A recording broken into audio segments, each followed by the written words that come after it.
Татарстан дәүләт телерадиокомпаниясе, Татарстан мөселманнарының диния нәзарәте «Вагаз» телевизион ачык конкурсын игълан итә. Гаризалар 2023 елның 1 октябренә кадәр видео язма рәвешендә кабул ителә. Тулырак мәгълүмат TRT-сызыкча-tv.ru сайтында. Әссәламу алейкум вә рәхмәтуллахи вә бәрәкәтүһү, хөрмәтле дин кардәшләр. Гаиләдә бала туу зур сөенеч. Ул безгә Аллаһы Тәгаләнең зур бүләге. Шул ук вакытта бала тәрбияләү олы әманәт. Бүгенге вәгазебез бала тәрбияләү хакында. Ни өчен бала мине тыңламый дип атала? Аны вәгаз телевизион ачык конкурсына Болгар Ислам академиясеннән Айназ Зарипов яздырып җибәрде.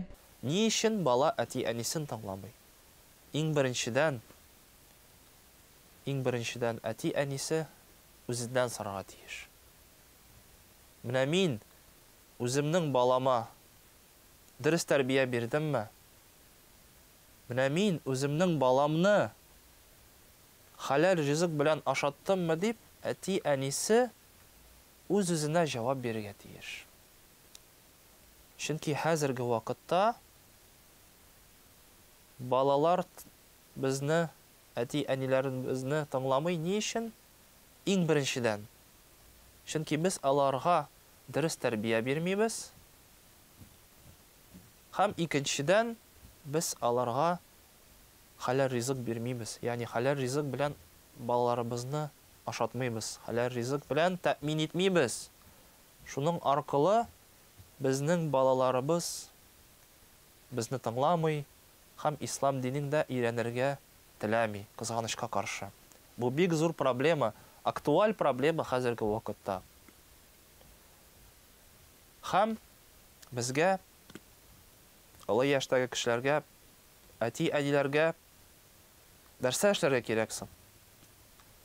Иң беренчедән без балаларыбыз өчен үрнәк булырга тиешбез.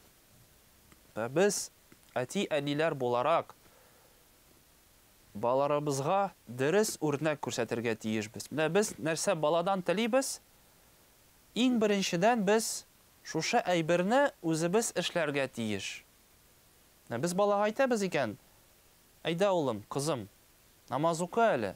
Менә 5 вакыт намаз укырга кирәк. Әмма ләкин без шушы намазларыбызны үтибезме? Яисә үтәмибезме? Әгәр дә без үзебез намазларны укыйбыз, Коръәнне ятлыйбыз, Коръәнне укыйбыз, уразалар тотабыз, яхшылыклар кылабыз, яхшылыклар, изге гамәлләребезне эшлибез икән, димәк, безнең балаларыбыз да безгә карап үрнәк алачаклар, иншааллах. Шуңа күрә иң беренчедән без үзебез балаларыбызга мисал күрсәтергә тиешбез. Һәм шулай ук Аллаһ субханаху ва тааля Коръәни Кәримдә Тәхрим сүрәсендә әйтә: "Аъузу биллаһи минаш шайтанир раҗим. Бисмиллаһир рахманир рахим. Я айюхаллазина аману қу анфусакум ва ахликум нара." Иләл ахирил ая. Ягъни шушы аятның башында, Тәхрим сүрәсенең аятында Аллаһ субханаху ва тааля мусламаннарга нәрсә дип боера? Эй сез мөмин мусламаннар, эй сез иман китергән бәндәләр, үзегезне һәм үзегезнең гаиләләрегезне уттан саклагыз. Ничек моны аңларга? Ничек бу аятны без аңларга тиешбез?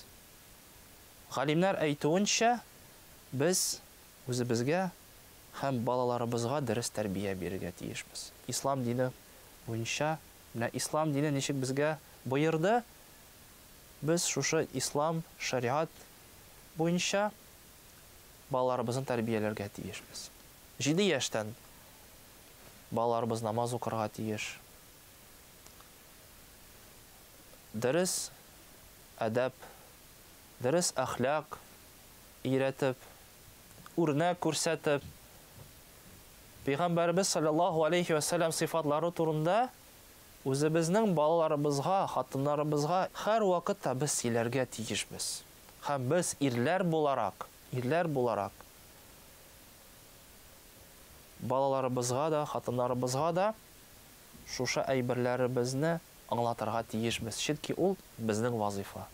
Ата-ана алдында торган иң зур бурыч балага дөрес тәрбия бирү, кичкенәдән күркәм әхлак сыйфатлары булдыру, аларга хәерле тәрбия биреп, бу дөньяда да, ахирәттә дә Аллаһның рәхмәтләренә ирешерлек итеп яшәргә насыйп булсын дип, бүгенгә саубуллашам. Исән, имин булыгыз. Әссәламу алейкум вә рәхмәтуллаһи вә бәрәкәтүһү.